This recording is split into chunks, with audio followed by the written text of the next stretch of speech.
What's going on, everyone? This is Jack from Legendary Sniff. The day is here. Dragomon Hunter has finally entered closed beta.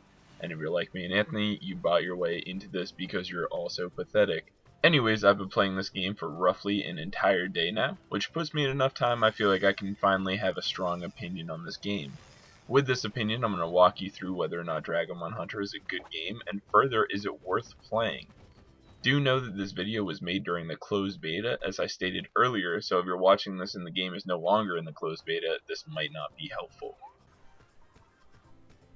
So the first thing I fell in love with this game is definitely the graphics. The graphics are phenomenal. If Area Games excelled at any part of this game, it's definitely the graphics.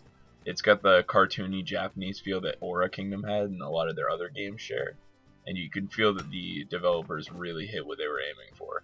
The environments you travel through pretty much left me jaw-dropped as I saw the beauty of them. Crystal caves, the jungles, the coast. It's really something to be seen. Other than the environment graphics, the characters in Dragomon all have incredible design to them as well, especially in their movement, where when you see a rhino running past you, you can basically feel the stampede as you see its body moving perfectly in the way that you think a rhino would. If there was any reason to immediately take a look at this game, it would definitely be the graphics. I have seen one downside to the graphics though, and that is the quest marker for the game is ridiculous. That is the line that you follow to get from objective to objective. It's basically like following a trail of glitter. And don't get me started on the bridges.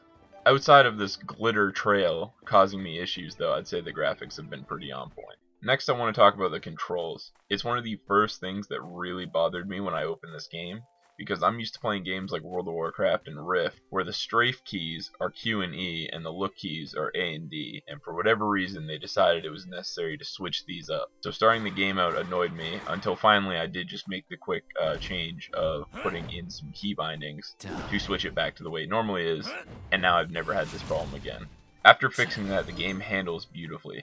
The way you have to hold down the left mouse button to do basic attacks would bother everyone, but it actually pulls you out of that meager existence you live into this beautiful world where Pokemon meets World of Warcraft. So Dragomon Hunter was unfortunately set up with the world's slow people in mind. The interface and quest guideline make the game completely idiot-proof that if you had a hard time figuring out how to play this game, I would recommend seeing a doctor. The game is similar to any other RPG you've ever played in the sense you accept quests, kill stuff, collect some stuff, turn it in, it's been done. Where the change happens is that they've added the element of every monster in the game is now a tameable mount. The way they set this up made it sound incredible. The developers described it as having to set traps and really hunt down these magical creatures. This is the way it actually is. The way taming works is you just kill something over and over until you're certain its offsprings millions of years down the line will still be speaking of the holocaust of a tragedy you laid upon their family tree. This in itself pissed me off. There's nothing magical about that, it's just a grind. The game, however, incorporates this incredibly. If you want to sit there and just farm one Dragomon for hours until you get it, go right ahead. But the way I've played, where while progressing through the story I've randomly gotten drops of Dragomon, has added a whole nother element of satisfaction to the game. There are now rewards on top of the rewards for doing these repetitive quests where you have a chance to get a mount that looks badass while doing it.